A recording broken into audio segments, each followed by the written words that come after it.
Stuckey, that's me, I'm here. Shane Carden is absent today. Kate Rose is absent today. Eric Judzinski is here virtually. Tom Jones. Here.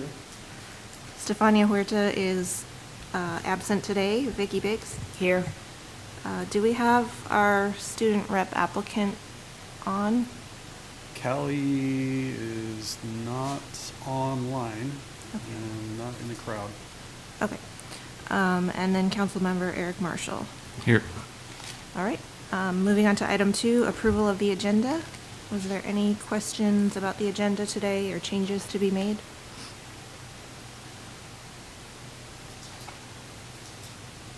Do we have a motion to approve the agenda? I make a motion to approve the agenda. Okay. All in favor? Aye.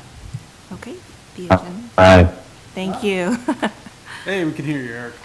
All right. Item 3, approval of minutes for our meeting on January 13th, 2025. Were there any questions about the minutes or changes to be made?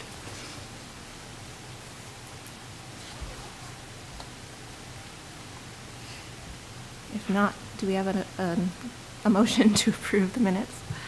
I make a motion to approve the minutes from January 13th. I second. Okay, all in favor? Aye. The minutes are approved. Next, we will move on to public comment. During this time, citizens may comment on subjects of interest not on the agenda or on the agenda items. To ensure comments are recorded properly, please state your name clearly. Individual comments will be limited to 3 minutes. Did we have any public comments today? Okay, go ahead.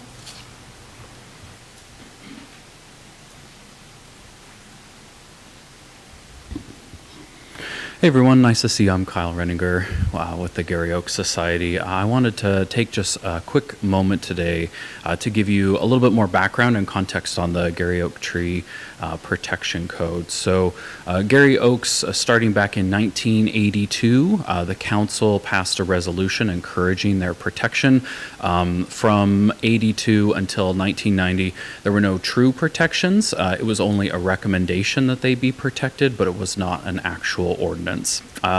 So between that time, quite a number of Gary Oak trees fell to development and other things, and that all kind of came to a head in the late summer of 1990 when a large grove of them were cut down at the corner of Midway Boulevard and Southeast 8th, which is now our Avenue of the Oaks.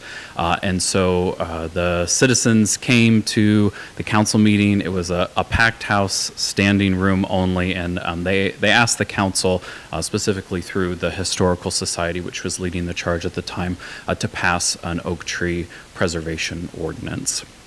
And so that effort was then led by the city attorney at the time, Phil Blyle, as well as four prominent individuals from the town, and that was passed around the time I was born. So I'm not sure we're both going to be 35 this year, which is kind of cool. Maybe there's a connection there. Overall, the Gary Oak Tree Protection Code, we feel, is in a really great place. It's very balanced. It's very fair. It allows for incentives for keeping your Gary Oak trees and while allowing more permissive development.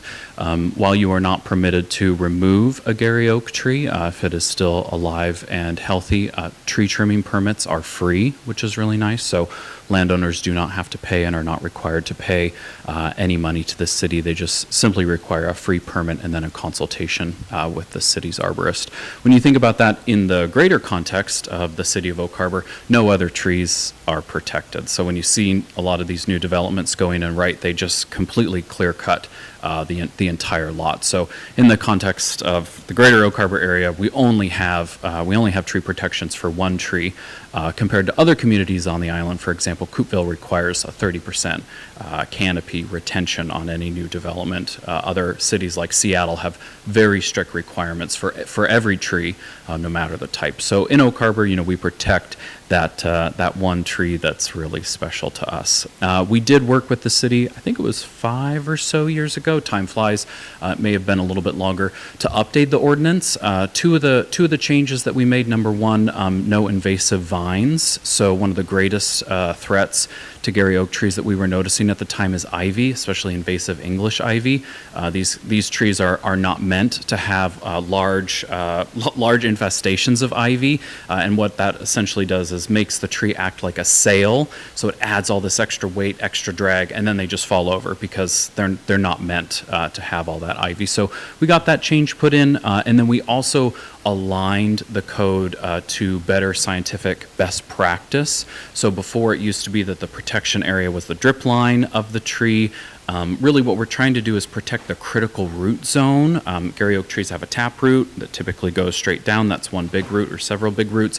But they also have many fine roots that collect a lot of rainwater and help with gas and oxygen exchange. So we aligned the code so that it's more prescriptive, meaning for every inch of diameter of the tree, you protect 1 foot out. And so it's really a lot easier. You don't have to be looking up at the canopy going, where is the drip line exactly? Simply measure the tree, and then that's prescriptive. Within that critical root zone, it's not a total exclusion. Like I said, there are incentives that are baked in with parking and boundaries there, and then you can still use part of that zone. So overall, we feel like it's in a really great place. What we would like to see is, frankly, more enforcement. I can think of the example down at the post office native plant garden. There's 2 small Gary oaks that are growing, and unfortunately the post office pruned them twice without a permit, and unfortunately in doing so they completely mangled them. That's why they look kind of almost bonsai'd how they do. They're not supposed to look like that. And so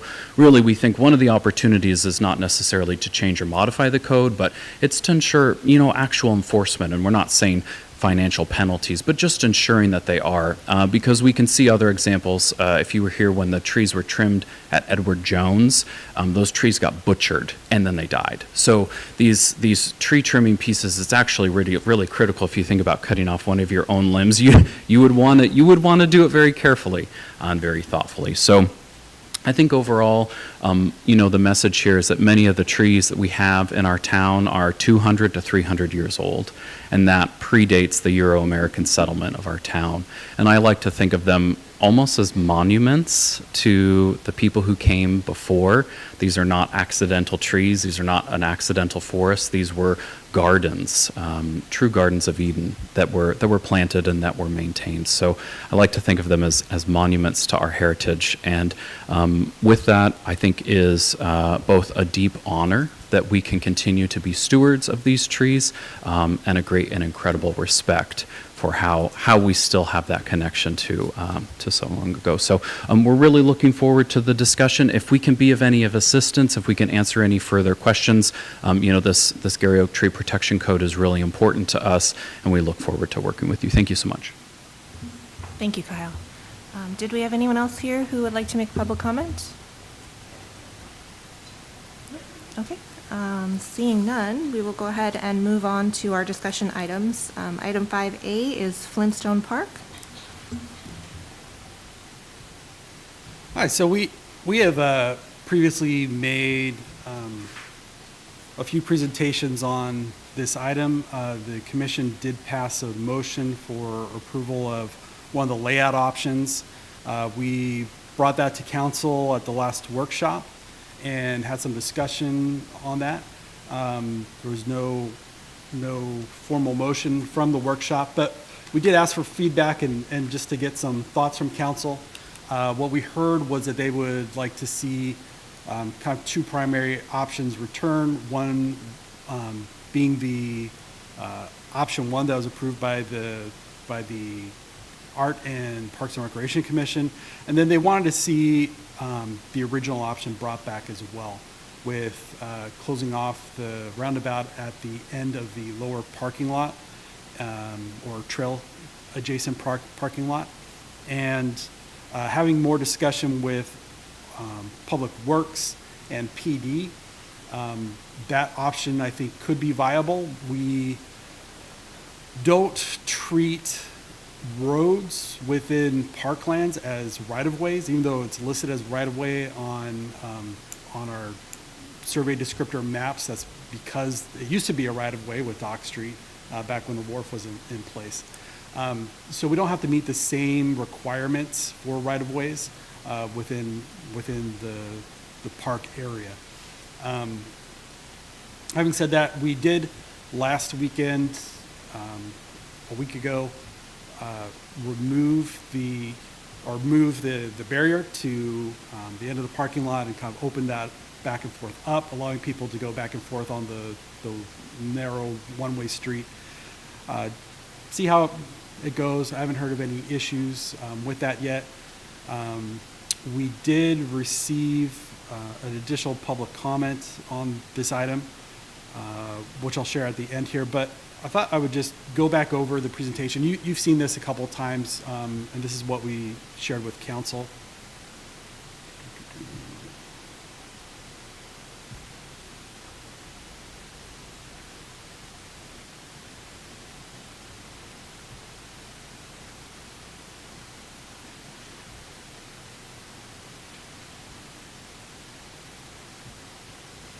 Everyone see that okay?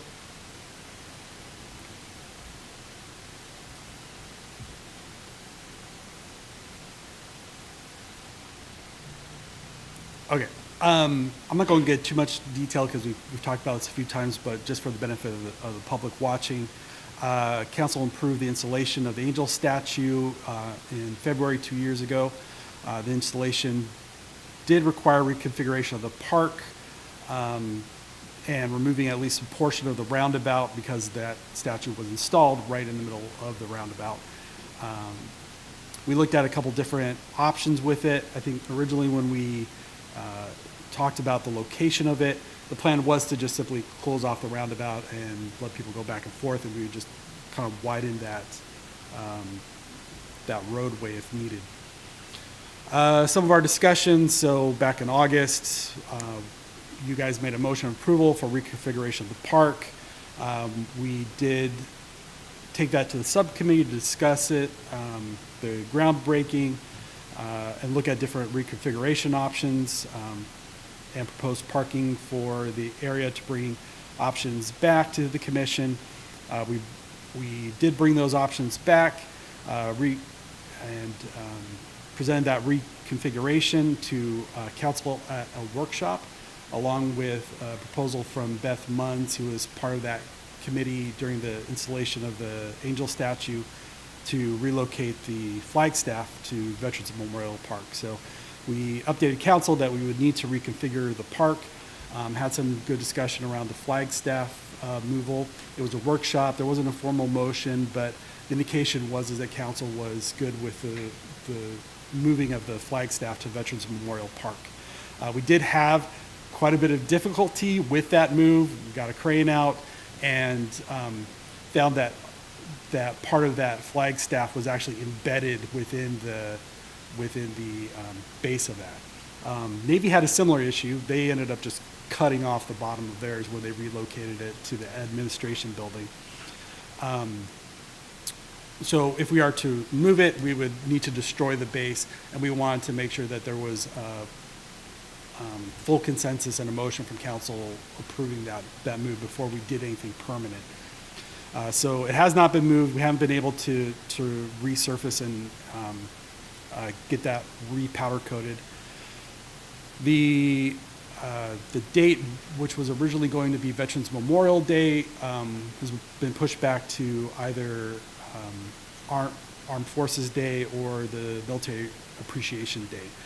That's still tentatively the plan, pending council direction when we bring this back to them for a formal motion. We had the groundbreaking in October, and the Parks and Recreation Commission made a motion for approval of a design layout. We went through each of those and talked about pros and cons. The Parks and Recreation Commission subcommittee also reviewed public comments that we got after that meeting on the layout for the reconfiguration. We had two desiring to keep that lower lot open and continue to look at options for turning the one-way into a two-way, and then removing the rest of that roundabout past the statue. The commission, or not the commission, we then brought that back to council this last month at their workshop to go over what we shared with you and are going over here today. So just for reference, here's the sculpture and the roundabout on the site. Talked about relocation of the flagstaff to Veterans Memorial Park. Besides the need just for flow of traffic and traffic pattern there's also desire specifically from the Arts Commission to establish more green space around the statue and have more usable park space for special events and activations. The options, we showed 4 options outside of the original option at the meeting that you made a motion on this. Option 1, removing the roundabout, but leaving a portion of that drive down to the trail. This option also expands the upper lot into the area of the drive. Option 2, similar, but it removes the entire portion and puts bollards, no, not on this one, widens and adds a drivable trail surface there on the east side of the park. Option 3 keeps that western drive down to the trail and puts bollards in there. And then option 4 is no removal of the drive and to put bollards around the statue, and see how that goes, potentially having to widen out the drive and remove maybe 1 or 2 of the parking spots to get around that statue.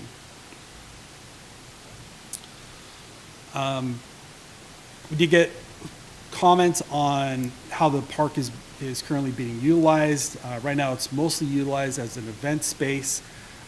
We don't see a lot of activations within the park.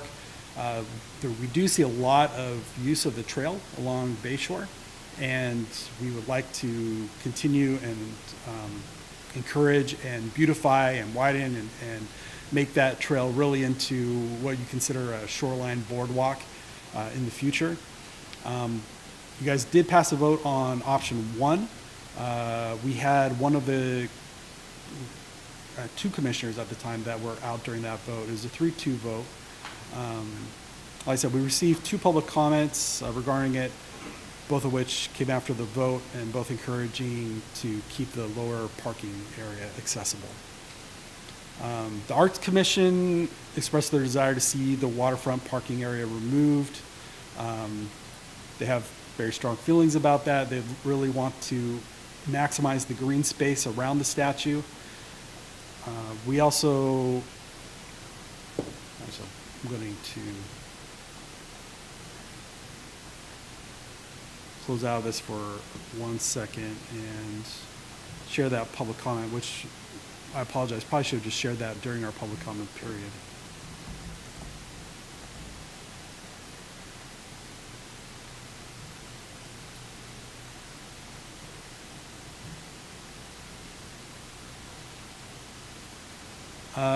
So we received a public comment from Laura and Terry Ledeski.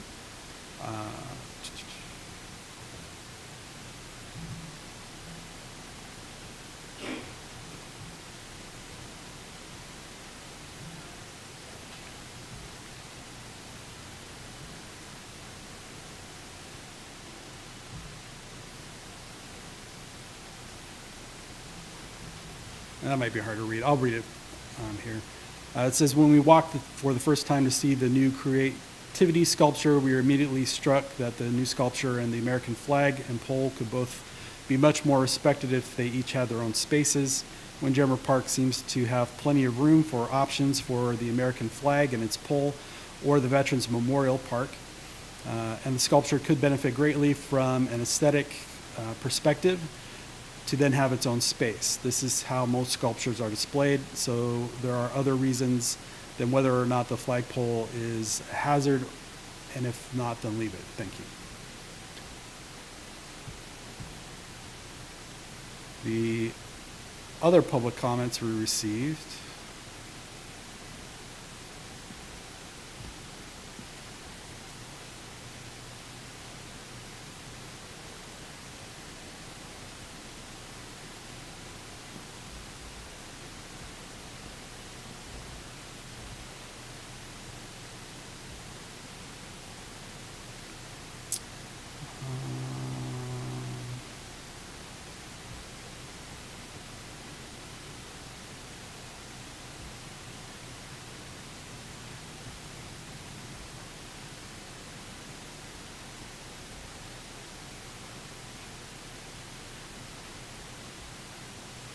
Sorry, hold on one sec. I gotta sort through and find it here. There we go.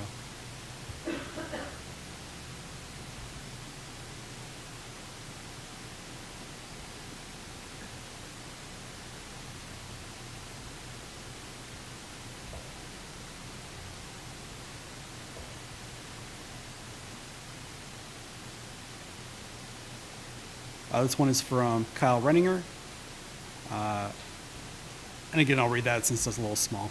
Dear Parks and Recreation Commission, Mr. Mayor and City Council, this is Kyle Renninger, a fifth generation Whidbey Islander, having grown up in Old Town Oak Harbor and not far from Flintstone Park. I love this park and our city and want to see it thrive both today and for future generations.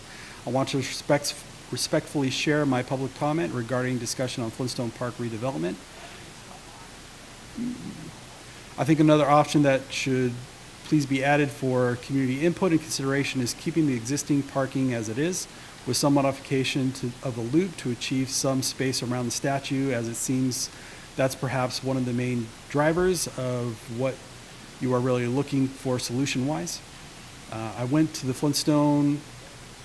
down to Flintstone and parked next to the Luz to simulate what the new parking would be like and had my lunch there. I can say from my knowledge of the past, it's not the same experience. You're much further away from the water and it's just not the same. The old parking should please be kept and rehabbed if possible. The site elevation and open water perspective to the east and south is really enjoyable. Once this parking is removed, you'll never get anything like it built again with shoreline regulations. The park's waterfront parking is a great amenity that people really value.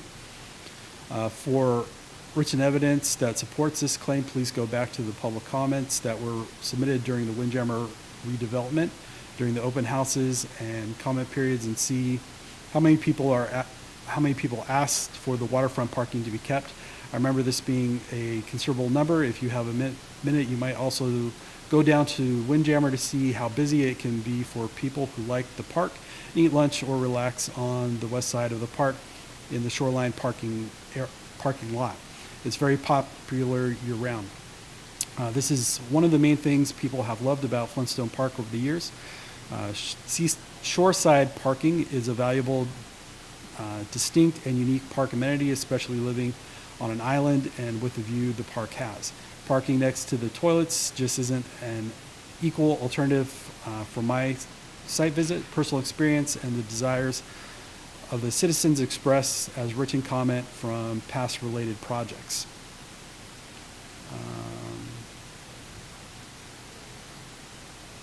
And then he had some comments about the Gary Oak tree in Flintstone Park and desire to make sure that that's protected.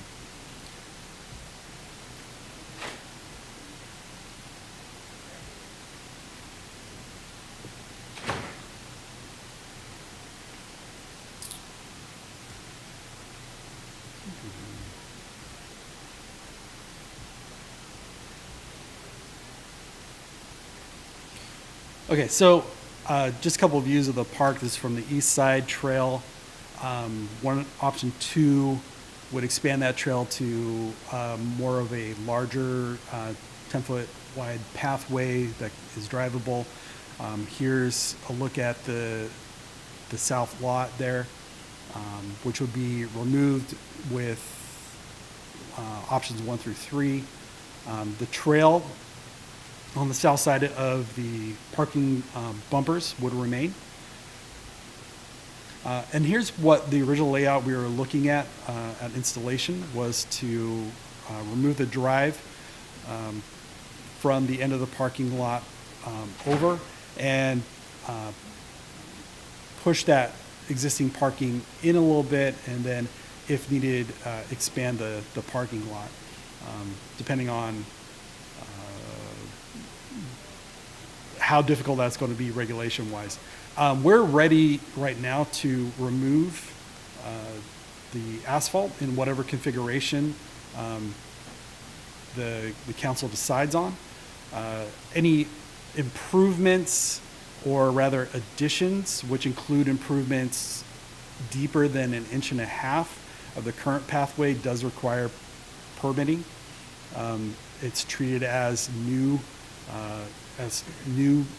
infrastructure as far as stormwater regulations. Okay, so again, option one was what was recommended, is recommended currently by the Arts Commission. It's what the Parks and Recreation Commission had passed the motion on, but we are bringing it back to you to have another discussion on after the public comments that we've had. Our commission is still very much in favor of option one, but council would also like to see this brought back as well. And so these are the two options that we are preparing for site planning and costs to come back to council. We'll turn it over to any questions, comments, and discussion from the commission, and would ask, even though you've already passed a motion, if you feel you'd like to make a revision to that motion or make another motion, since this is going back to council for a motion from them, a recommendation, official recommendation from this body would be appreciated. So make sure I understand this. So you're going back to council with two options then? Is that what you said?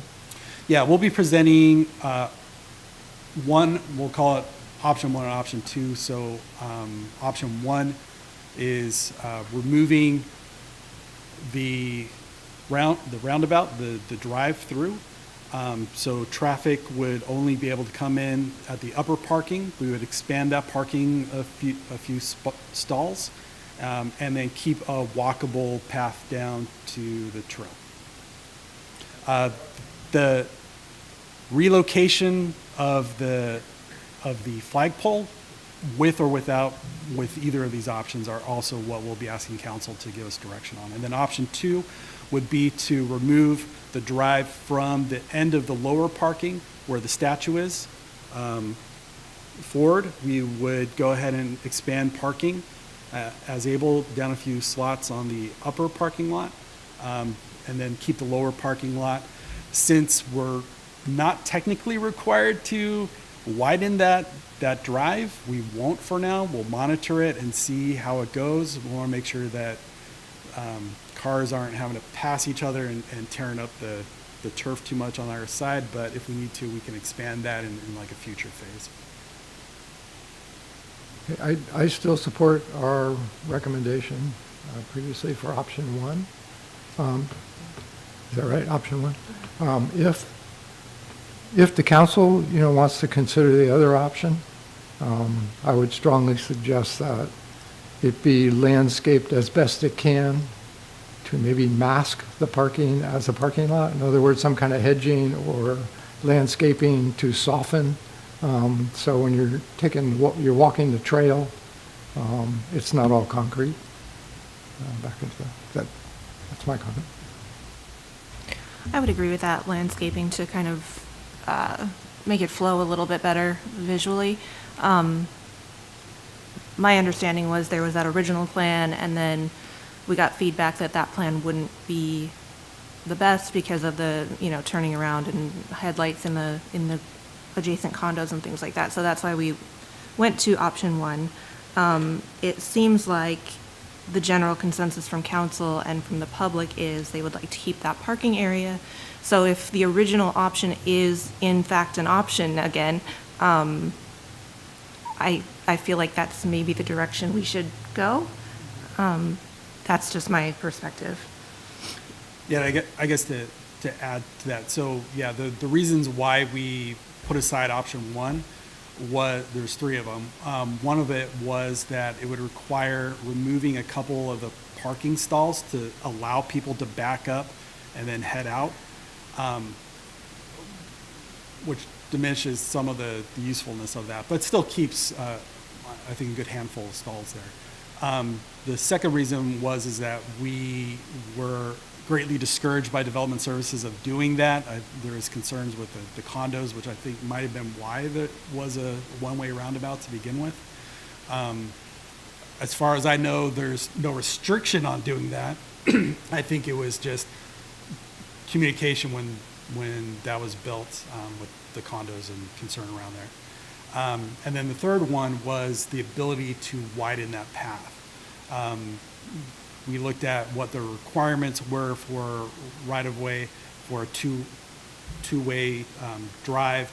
There is a Gary Oak tree on the very western edge of that landscaping area that's there right up against the roadway, so we can't really bring it further that way.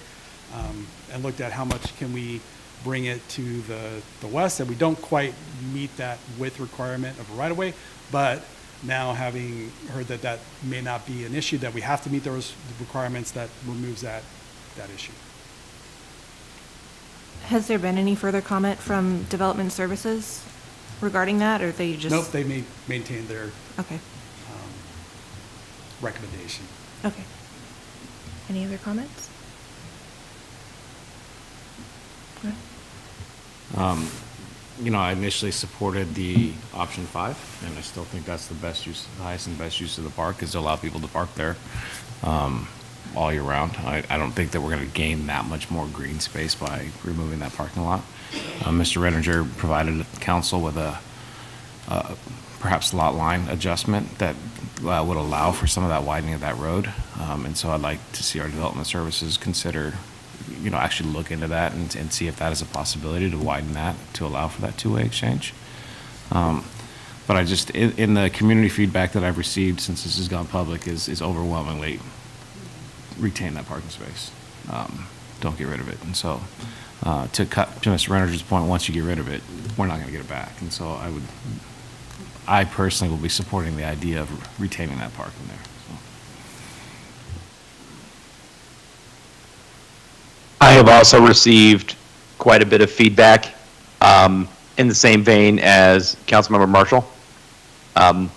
Essentially, from a lot of people who weren't enthusiastic about the statute, said, can you at least give us the compromise then of keeping the parking lot, knowing that the park is radically changed already with the placement of the art. Art was controversial. We're not going back down that again, but not radically transforming the park then, so it completely becomes different from what they've known outside of the Flintstone car all the way down by the road. And I think that should probably be honored as best as possible. That feedback was overwhelming and virtually unanimous from the public interviews and feedback that I received.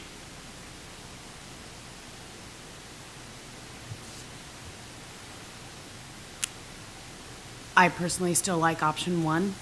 That's my personal opinion, but it's not me, right? It's everybody. So it is what it is, but I'm just stating for the record that I would rather have more green space than a parking lot.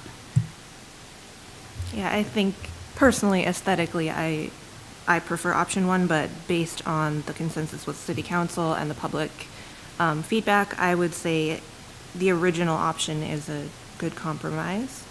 I would like to see that flagpole, the movement of the flagpole, still discussed in the future, though, because that was kind of the removal of that flagpole and moving it to a different location was part of the reason that the sculpture was placed where it was placed.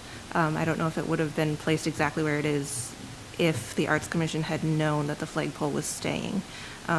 So that's something that I would like to continue that discussion, but aside from that, I think option 5 is the clear answer. So do we have a recommendation, or do we have any other comments? No, unfortunately, just like the last time, we're missing 3 of our commissioners, so, but yeah, we would ask for a motion, both on configuration option and the flag staff. I make a motion that we stay with our original recommendation of option 1, and that the flagstaff be removed to another location. Okay, we have a motion. Do we have a second? I second that motion. Okay, any further discussion, or are we ready to vote on that? Regardless of what happens, this is an opportunity we ought to take to improve and beautify the park, even if it includes a parking area.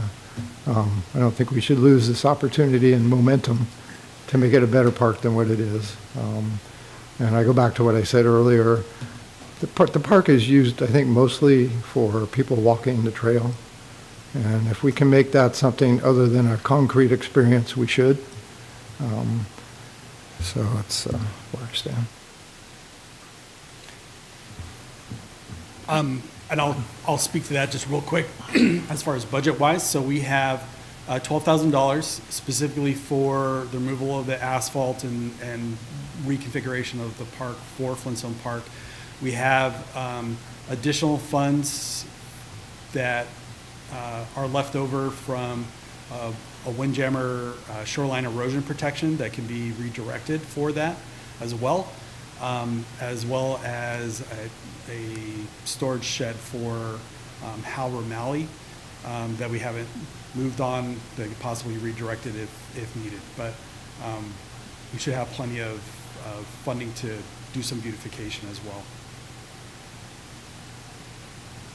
So I question where that assessment comes from. It seems anecdotal that it's an assumption that the trail is what is the most used, right? I mean, because I would assert then that the parking is one of the things that is most used, where people will go and have lunch and sit there in their car and enjoy the waterfront. And so we can go anecdotal for anecdotal, but we don't have any data to say this is what it's best used for, right? And so it's an assumption that's being made, and I hate to see this board make decisions strictly based upon assumptions and on personal feelings as opposed to what's best for our community as a whole, which is what we've been tasked to do. So just my 2 cents on that.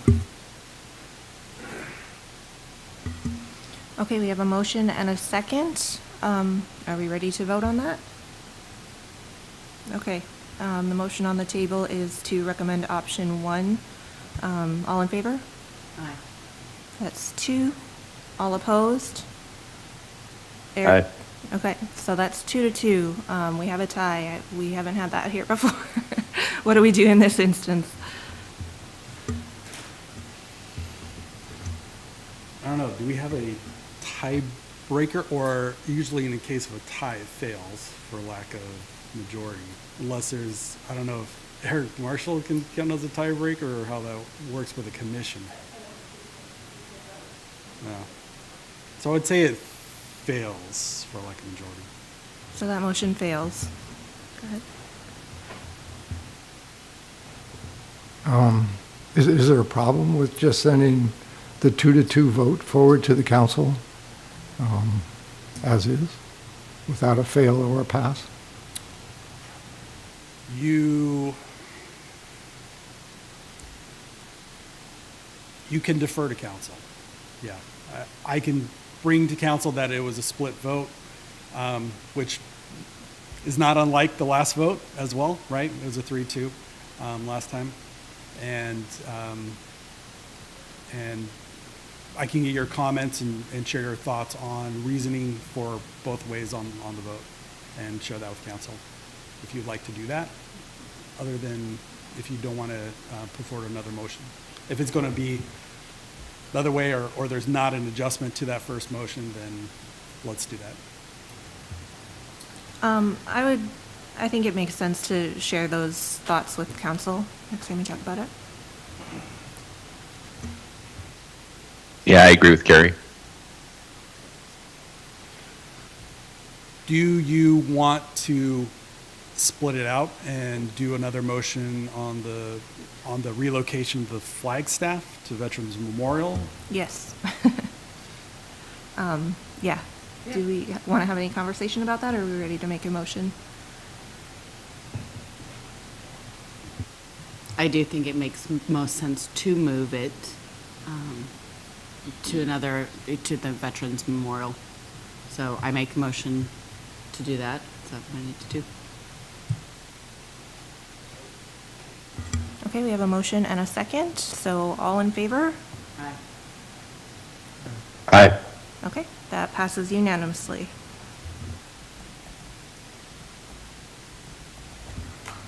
Okay, we will move on to item B, Gary Oak ordinance. Okay. You already heard public comment about this. I was about to stop Kyle because it is an agenda item, but it's not an actionable item. We don't have we're not asking for a motion with this, just informative. So I think that was great historical background on it. So thanks, Kyle. Appreciate you being here and sharing that with us. So we sent you the current Gary Oak protection ordinance in Chapter 2016 of the City Municipal Code, as well as its 5 revisions. It's had 5 revisions since its first, the first resolution in,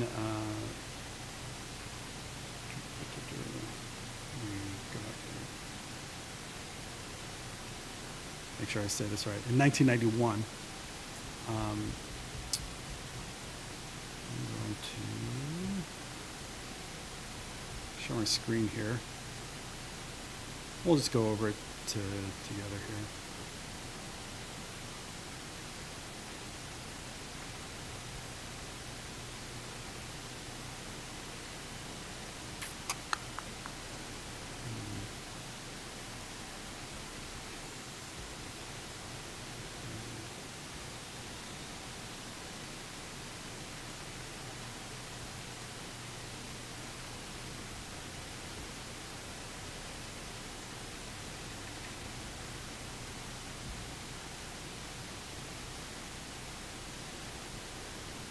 There we go.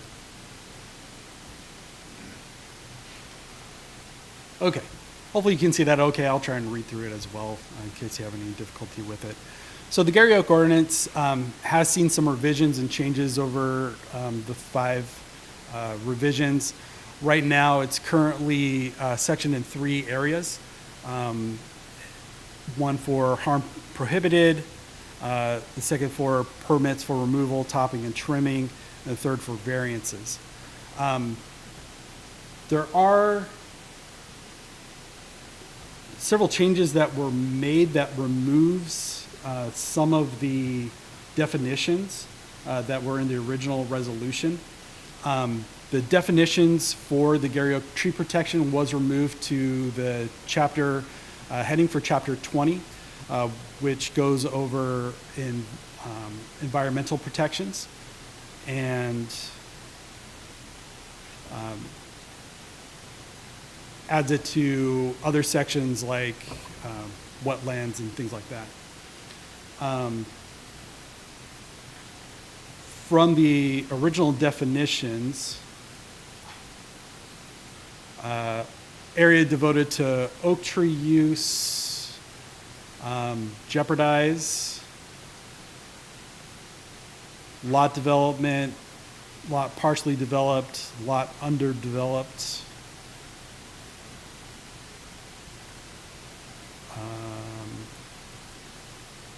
oak tree protection easement, removal, setbacks, setback yard, and tree trimming, as well as critical root zones and the penalty section were all removed. So not all those original definitions were added into the definitions for the chapter. There are a couple of revisions that probably need to happen there as far as clarification, like one, director, it has director as development services for approval of permits and things like that. That's now been transferred over to the Parks and Recreation Department with the creation of the new department 2 years ago. So probably need to make some revisions there. And also maybe looking at defining out or having put back in the penalty section, which was section 8 of the original that is no longer in there might be something we might want to look at. But that's not for this discussion. Mostly we just wanted to update you on it and have you familiar with the code.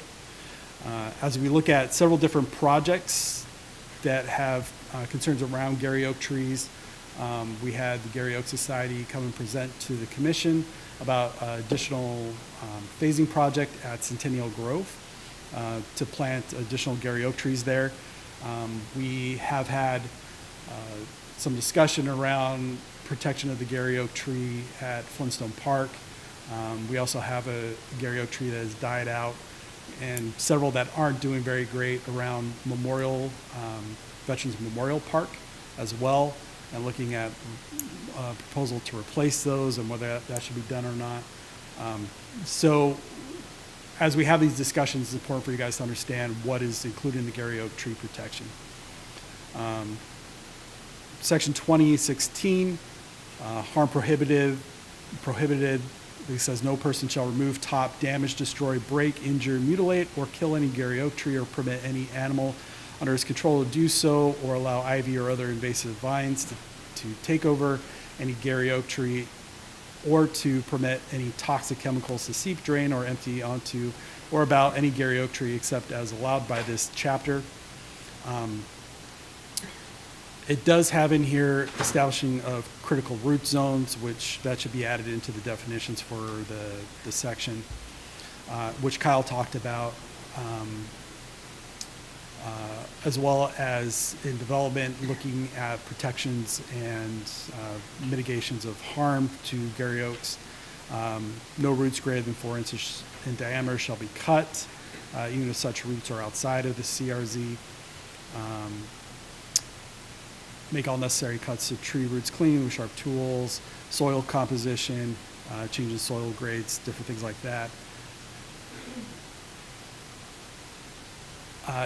Number 3, if protective measures listed above cannot be met due to site-specific conditions, or if it is determined that the measures may not meet the intent of protecting the Gary Oak tree, the applicant will be required to provide a tree protection plan prepared by a certified arborist.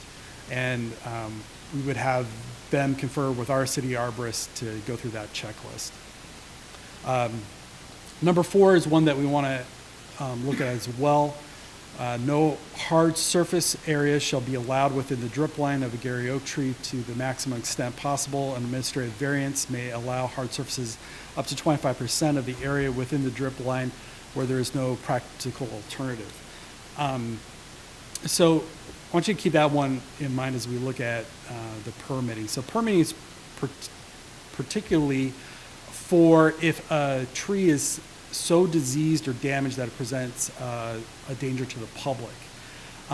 There is also in here, under trimming, a permit shall be granted when it is determined that the trimming is needed for safety or public welfare or to remove disease or dead branches. I think we'd like to maybe look a future date of defining that out a little bit, what safety and public welfare means. Those aren't included in the definitions of the chapter, and provides maybe a little bit of a gray area there. And so just defining that a little bit better. The director shall respond to requests for a permit within 10 days of application. Also like to look at this section and maybe update it a little bit now that we have a city arborist on, and those responsibilities have been transferred to the Parks and Recreation Department. Now, one of the things that are a concern for us as we look at some of these proposals, particularly in the more urbanized areas, is that, this discourages planting of Gary Oaks within such a proximity to hardscape surfaces. But the city has, in the past, planted Gary Oaks right next to hardscape surfaces, and they don't do that at all. We see several of them that have died or are in very poor condition. The Veterans Memorial Park area is one of those. We had discussion with the Parks and Playgrounds Subcommittee about that, and they heard from our arborist who recommended not replanting the tree there, but finding a different location that is more able to be a better habitat for successful growth of the Gary oak tree. A couple of notes as we looked at this, besides maybe bringing this back to a subcommittee to go through, and we would invite the Gary Oak Society to join us with that, and maybe the Garden Club as well, to look at little tweaks and revisions for clarification, and probably just time to look at it for an update with some of the changes that have happened in the city. And maybe also look at some of our notes as we've looked at this. One is, I think there is an unintended consequence in the protection of it that makes people hesitant to plant Gary oak trees. And I know that's been the case in our department as well, as we've looked at park renovations, as we've looked at proposals to replace Gary oaks that have not thrived in a certain environment, that we're a little bit hesitant of that, just because we don't give ourselves any recourse for adjusting if needed. The definition of a Gary oak is listed in the chapter definitions, up to above 6 feet in height. So if we have a younger fledgling Gary oak that has been established and we need to move it or something like that, we are able to do that within the tree protection. Our department, well, I can't think of any other situation, but I would say would always find relocation rather than just simple removal of a younger tree in that case. We have a couple that are on the verge there. The tree that we talked about in Flintstone Park, that's right there, I think is right about the 6 foot mark. I don't know if it's above it or not. We talked about, well, can we just simply move the tree over a little bit just to give us a little more space? But I don't know if we're within that parameter. And like I said, we're really hesitant to move or relocate things. We might want to look at that and see, if the tree can safely and healthily be relocated, allowing for the city to be able to do that if a tree is not thriving after it's been planted in a certain location. I would hope with an arborist that that's not going to be the case going forward, but we have several examples where we've done plantings in areas that just, the Gary Oak Society didn't do those, the city did that, and it wasn't in a great location. So how do we, I guess, how do we word this in a way that removes any hesitancy from the public and makes it feel, hey, we do want you to plant Gary oak trees, and encourages planting of them without them feeling like there's going to be a penalty if they need to relocate while the tree can still be relocated or make adjustments. And then, like I mentioned, just updating clarification of the code, definitions for things like public welfare, safety, adding in some of the procedures for the permitting, adding in critical root zone, and then enforcement, right? Because I don't know why we removed the penalty section out of there, but unless it has teeth, there's no point in having an ordinance in there. So we'll probably want to look at that and see if we can add that back in or update that maybe in the chapter headings. This also goes a little bit into street tree discussion, right? So as protected as Gary oaks are, we have almost no protection for other trees. And we've had several situations where both the public and the city have absolutely mutilated trees. Our streets department does handle the maintenance and care of street trees, or has in the past. Now that we have a city arborist on, we're looking to change those duties over to the department.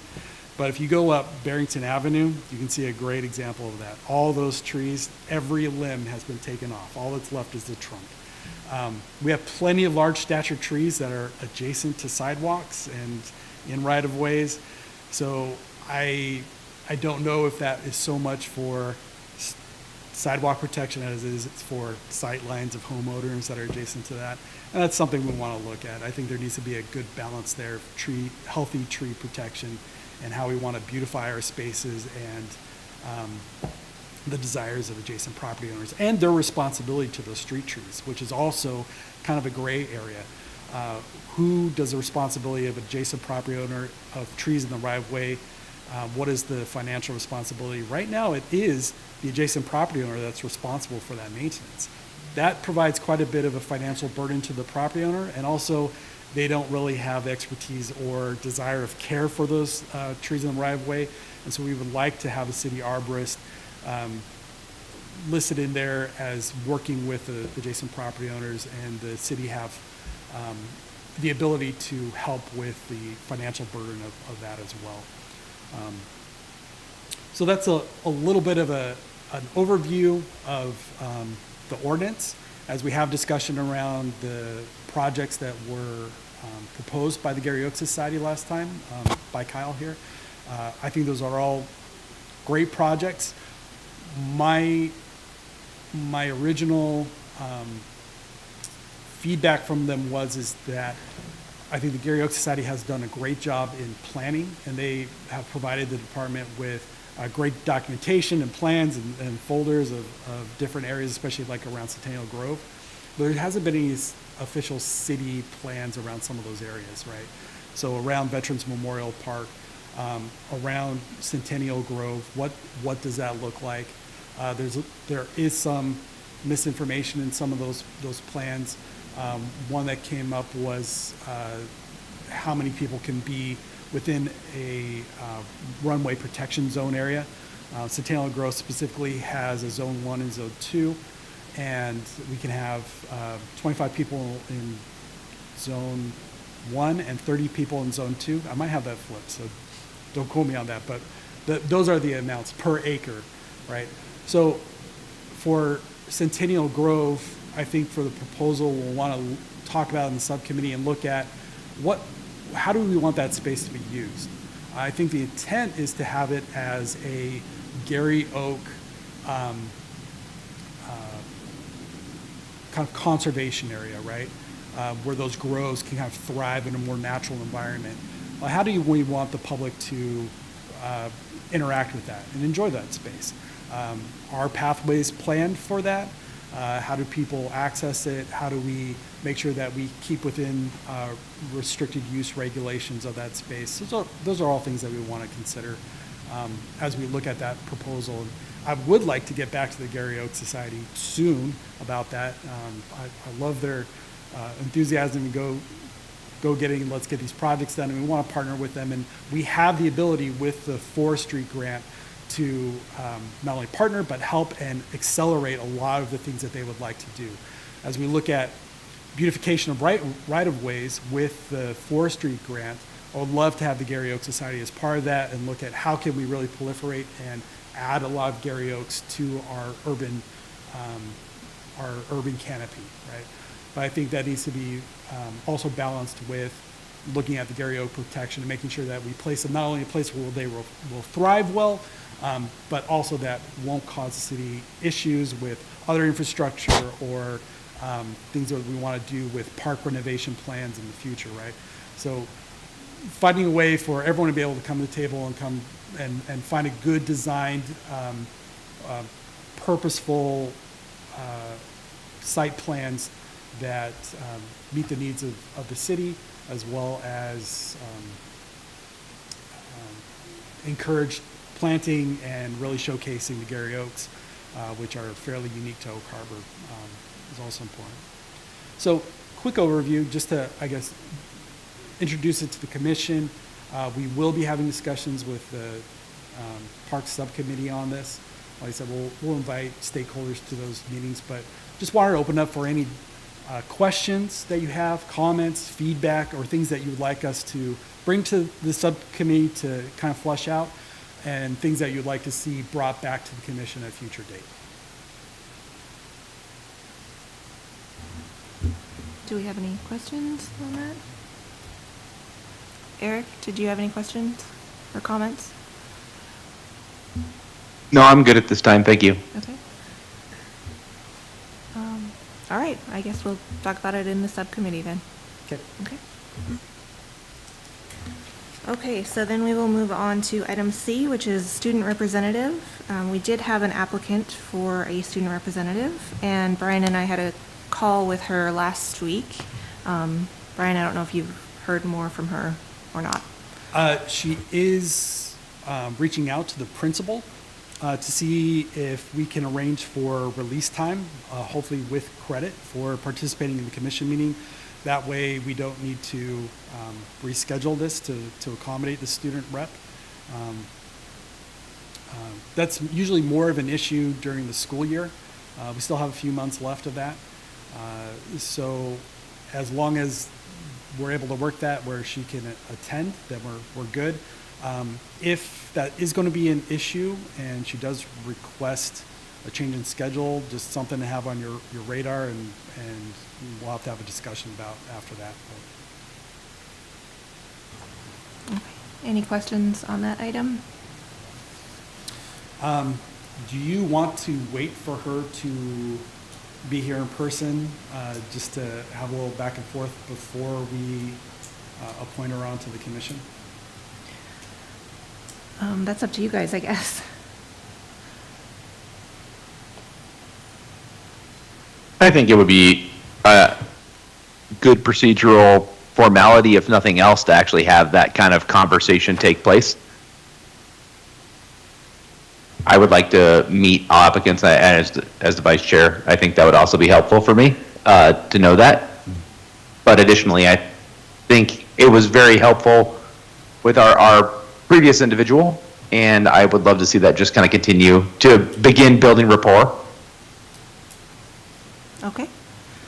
So we will schedule a time for her to come to one of the meetings then and wait to officially appoint her? Is that? Yeah, I was hoping she had worked out being able to be released for this meeting. I said, I know she was going to communicate with her principal and copy me on that, but I haven't seen that communication yet, so she might still be working on it. Okay. So hopefully we can have her at the next meeting. Okay. So we will hopefully meet her next time.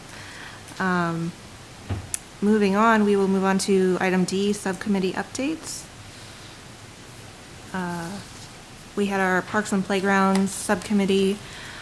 We discussed the Flintstone Park renovations a little bit, which we talked about today. We also discussed some of the Gary Oaks projects, which we also kind of touched on today.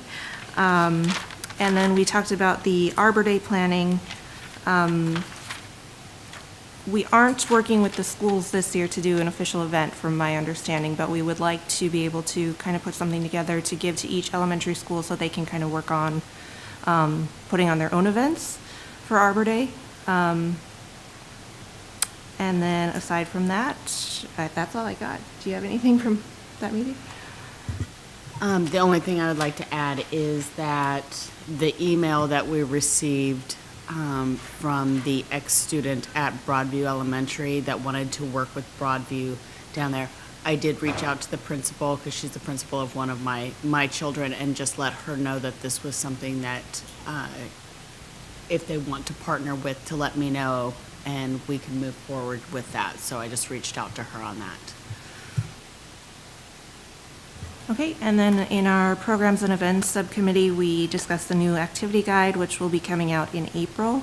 Liz is working with a new graphic designer for the layout of that, and she will be sending out a draft, and it will go to the printer around March 24th. We also discussed our new programs. We've got some free clinics coming up, and we also need more coaches. So if you know anyone who would like to be a coach, send them our way, or Craig's way. And then we also discussed some marketing for getting the word out on those programs. So some of the things we talked about was promo videos for social media, putting flyers out on bulletin boards in the community, things like that. And then we also briefly discussed the wearable art show that's coming up. And that's all that I have from that meeting. Brian, did you have anything to add from that meeting? I think you covered everything. Nope, I think the other items I'll just cover in the director updates. Eric, did you have updates?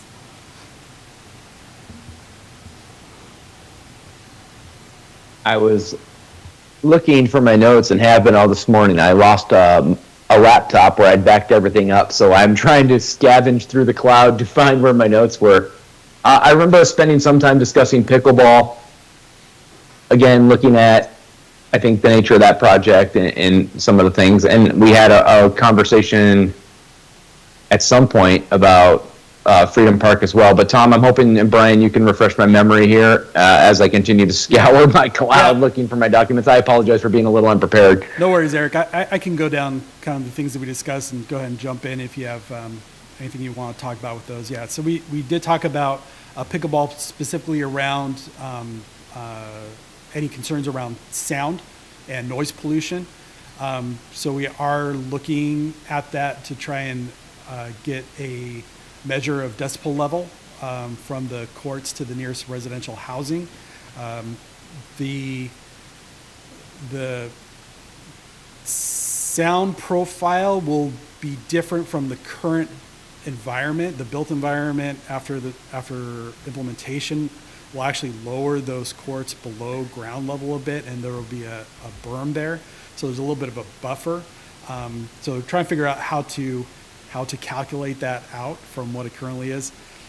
You think that this is maybe a non-issue in a community where we have, fighter jets that can reach, 100 decibels when they're right overhead and shake windows, but it is a little bit differently because it is a constant sound in that space. So we just want to make sure that we look at that and do due diligence before we do any build out, and we'll probably have neighborhood meetings on it before construction as well. We also went over the fee schedule, had discussion about that, as well as leagues in the school district. We did meet with the school district about the sports fields after our meeting. Talked a little bit about the feasibility study for the recreation center. We're still waiting on the state to sign that agreement so we can move forward with that. Also the Parks and Recreation Master Plan start. We did go over Freedom Park and had discussed doing a site visit with the Disc Golf Association board. Talked a little bit about soccer field replacement planning, and then we had discussion about the engineering meeting for Freedom Park's trail system with our engineering and development services departments to look at what permitting would be required for that. And then we also talked about the ball field gates, which were locked a few years ago after a slew of concerns from the league about dogs utilizing the ball fields and leaving messes, making it almost unusable. The leagues have come back and complained about the gates being locked. So we have now re-unlocked them. So they are open. We are trying to monitor it and hopefully can in some way enforce dog owners from utilizing that as an off-leash dog park. We will look at some better signage for that, no dogs on field signs or whatever, and additional trash cans as well. But I think that pretty much covered it. Tom or Eric, anything to add? Yeah, thanks, Brandon. I appreciate that. I think that really was a much better summary than I would have done. Obviously, brevity is not my strong suit, so thank you.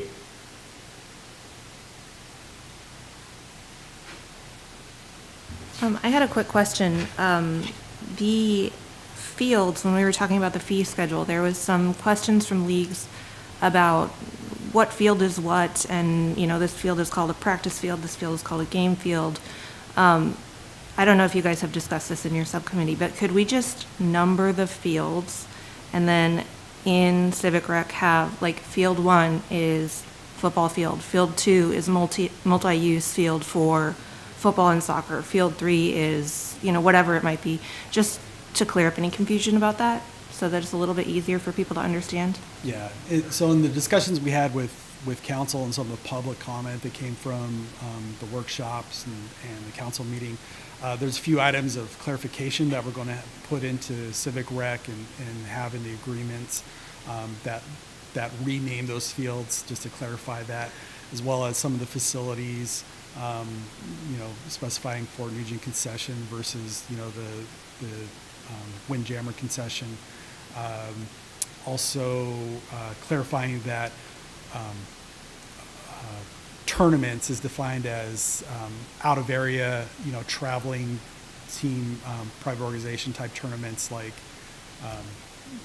Triple Crown tournaments, things like that, versus end of season games, as the leagues define as tournaments. So those tournament rates don't apply to the local leagues and their regular season activities. Yeah. So some of those clarifications are going in there, yeah. Okay, thank you.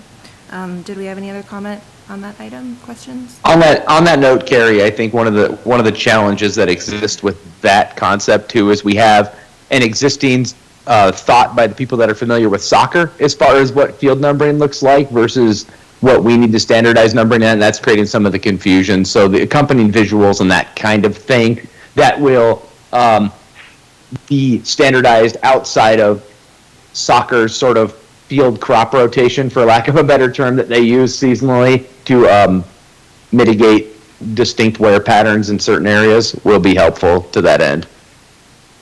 Thank you. Okay, any other questions or comments? Okay. Seeing none, we will move on to item E, Parks and Recreation Director updates. Okay. So to segue on that topic, the fee schedule was brought to council during a workshop, and we did bring it back to the regular session before we were able to bring it back here for additional discussion. They did pass the fee schedule as is, so we didn't put it on this agenda for any further comment, but we'll continue to look at that pretty much on a yearly basis rather than on the biannual budget cycle. So we'll, it's a living document, right? And we have made kind of a major change in how we look at fees and the methodology around assessing those. So we'll want to monitor it, and the subcommittees will continue to look at it and discuss that. We also are starting to get ready for Arbor Day and those activities. A major change we would like to do with the school district this year is instead of the city putting on an event for one elementary school, is to work with each of the schools to host their own Arbor Day event. And they do field days regularly. It's not a new concept for them. Basically, this is a themed field day. Our staff would go around and do the site prep and provide the supplies needed for each of these events with the forestry grant funding. And so we're working with the school district to see if we can make that happen. A lot of that is going to kind of depend on each school's bandwidth and where they feel like they have the ability to do that with minimal staffing from the city. We will still ask for volunteers from some of the local organizations. We're just going to have them a little more spread out as we do this.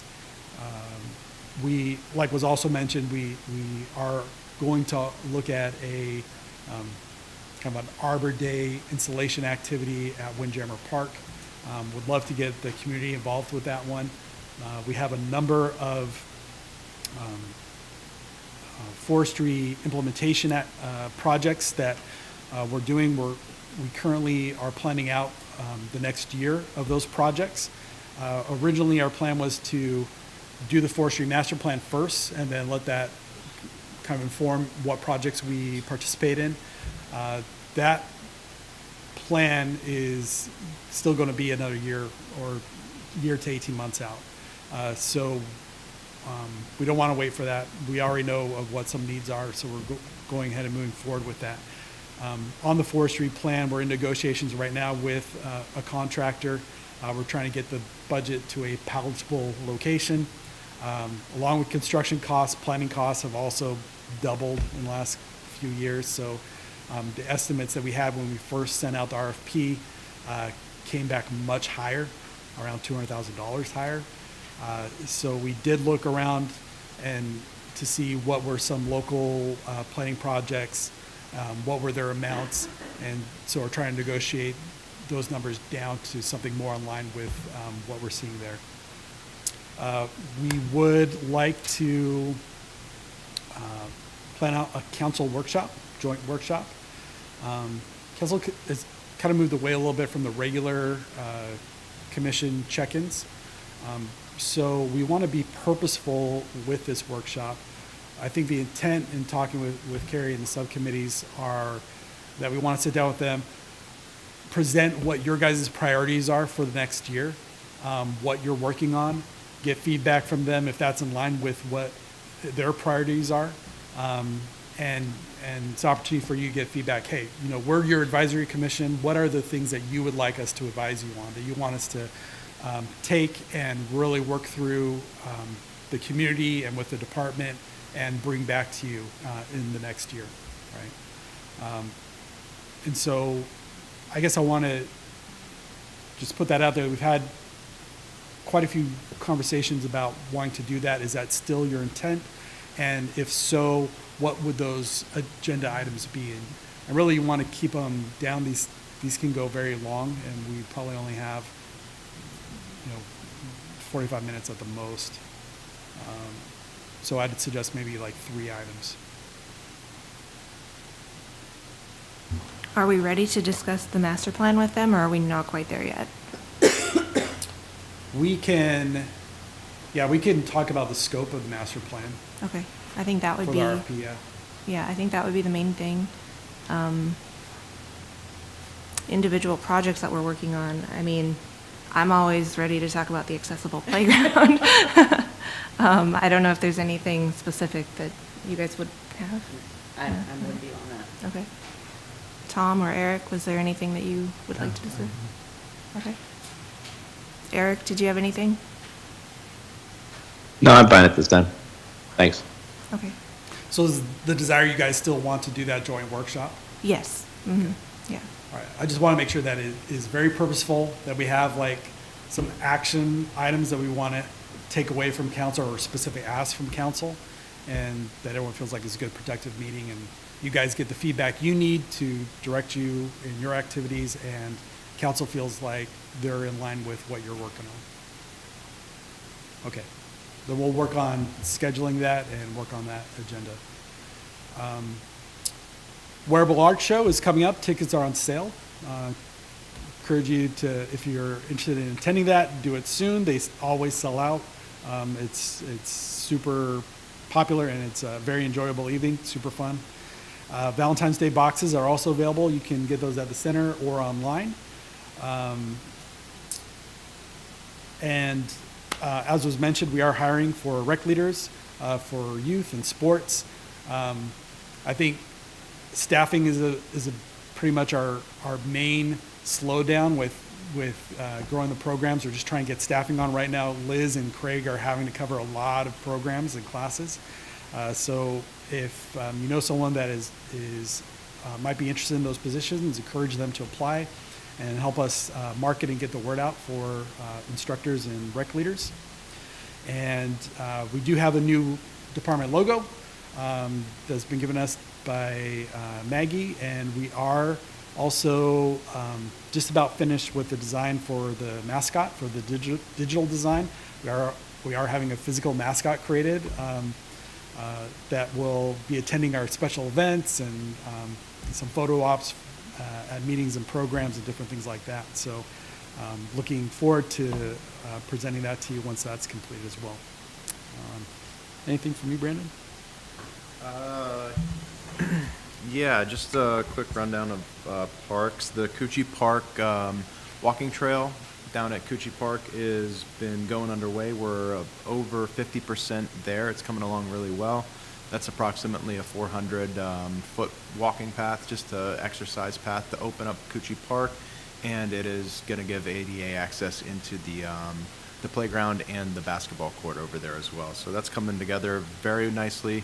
Weather with the cold weather in the morning has put us back just a couple days, but we're hoping to get done by the end of the week, this week, if we can do it. Other things that we're working on, we're hoping to get a tree inventory software. We're working with procurement on that to do inventory of our trees. working on the Freedom Park next steps. Benches, I don't know if you guys have noticed, but we have been pulling benches in and out, renovating those and refurbishing what we can. So that's been a whole winter-long project. We are trimming the high grasses around Windjammer. The fee schedule was passed, as Brian said. And we're looking to start the hiring process for the summer parks seasonals and the arborist intern as well. Thank you. Any questions, comments? Brian, can you give us a summary from your perspective on the all-members meeting? I'm sorry, I didn't attend that myself, and what you see for future? Sure, yeah. We had a great attendance at that. We, both Liz and I just presented on what was happening, a little bit overview of in the department in general, as well as with senior programming. We also had a good presentation from the foundation. They did participate in some activities around programming as well. And good luncheon, and yeah, good meeting, and a lot of good side discussions about partnerships and new programming coming up. With the foundation in particular? More of them? Oh, no, we do that annually, the membership meeting particularly. But yeah, as we go along, especially with all the planning efforts that are in works and coming up, with the Parks and Recreation master plan, the forestry plan, the recreation center feasibility study. We're coming to the final drafts of the art plan right now. We are almost done with the trail plan for Freedom Park. And then we have a couple park-specific renovation plans coming up, as well as the RFP for the inclusive playground. So we're definitely in planning and funding mode, and going after a lot of grants to fund implementation of those plans right now. So there's going to be a lot of public engagement coming up. Besides that, other areas of the department around arts and implementation of the arts plan, and the marina, and looking at discussions of a port district and what's next in the future of the marina, and working with legislators on supporting some of those infrastructure projects. There's a lot of community engagement. Okay, any other questions? Okay, seeing none, we will move on to item 6, member comments. Did anyone have any comments? Eric, did you have any comments? Yeah, I have a comment. Maybe it's a little tangential. I've noticed in a lot of the conversations that we have and reports that we get, we hear things about, different groups seeking partnerships. And I'm wondering if there's a way that we can sort of streamline how that would occur, rather than it sort of being side discussions or conversations between interested parties. If there's a way in which, I don't want to say necessarily formalize it, but I guess that's the best word I have right now. Interest from, or to assess and evaluate interested parties and have them actually apply in some way, I think, to create some partnerships, rather than having it be anecdotal or as sort of on need, or whether it happen adjacent to some of the work that we do in committees, commissions, and otherwise. I think about some of the long-standing groups that we have, like Gary Oak Society and stuff. We understand where their partnership comes from, but I think there's other interested groups and parties that are coming out now as we are expanding offerings. And I'd like to see if there's a way that we can sort of capture those into some sort of more formal application, so they can be better handled. So interested parties whose passion arises to do something, to make a change, that their stuff, I don't know, that we capture it so it doesn't fall through the cracks, and so that we continue to capitalize, and so people don't feel like they weren't heard, that they weren't neglected, that they can see that, you know, if they're interested in a partnership, that it comes before a commission, or that it is in the works. So that, you know, we can expand the nature and the extent of the work that we're doing with a wonderful base of volunteers and help activate or empower a really vibrant community here. I think that would help create a greater spirit of positivity and civic engagement and get us away from a lot of what we have going on now, which is mostly negative. And we can continue to highlight the groups that are doing positive work and are really trying to make parks, recreation, and our city a more fun and playful place to live. Yeah, I'll speak to that for just real briefly. We have a lot of examples of that, right? So we had the skate park project that happened. Right now we have a proposal from the Boys and Girls Club and a group called Eyeball and the local basketball club league that are interested in doing a tournament in partnership. And you know, there's going to be some discussion on what the city partnership might look like with that. As far as like funding requests for a lot of these, because we're on a biannual budget, it's very difficult to anticipate some of those, and we don't really have discretionary funds per se. So we encourage a lot of these groups to go after LTAC funds, especially for like special projects that might be a more of a special event type nature. You're not the only commission that has asked this question. You know, how do we streamline that and develop a better process for that? The Art Commission, that was a big reason why they did the art plan, was to formalize and create a better process for all the different groups and people that were coming to them with proposals and wanting to partner with the city to do different projects, right? And so a lot of that art plan is dedicated to defining that out a little bit. And that's something we can look at in the Parks and Recreation Master Plan as well. I really want to avoid a comment that I get a lot where it says, well, I've tried, and, you know, and they've resigned themselves to a fate of sort of this jaded, ignored state where they feel like what they've offered. If we have something to direct people to that says, okay, well, here's how we go about it. If you're the, you know, the curling club of Whidbey Island and you want to see curling, you know, well, we have a place to say, well, here's you make your partnership in order to do this. I know that's being a little facetious, but whatever it might be, so we can direct them to a certain place so we can say, yeah, now we know, and now we can help take, you know, jaded and disaffected and put it into some model for positive change. I'd really appreciate it. Thanks. Yeah, I think that's a great idea. Logistically, we'll have to work out how that looks, but I like that idea, Eric. Any other comments? Okay. Next item is determination of future agenda items. Were we ready to discuss adopt a park at the next meeting or no?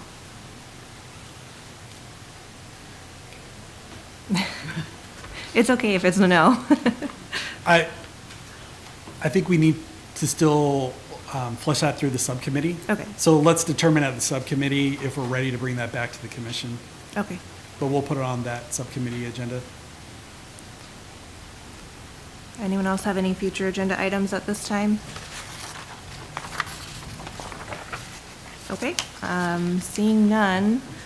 So if you do have anything you'd like to see on the agenda, please email Brian and or myself. Is there any other comments or questions from anyone? Okay, seeing none, we will go ahead and adjourn the meeting. Thank you, everybody.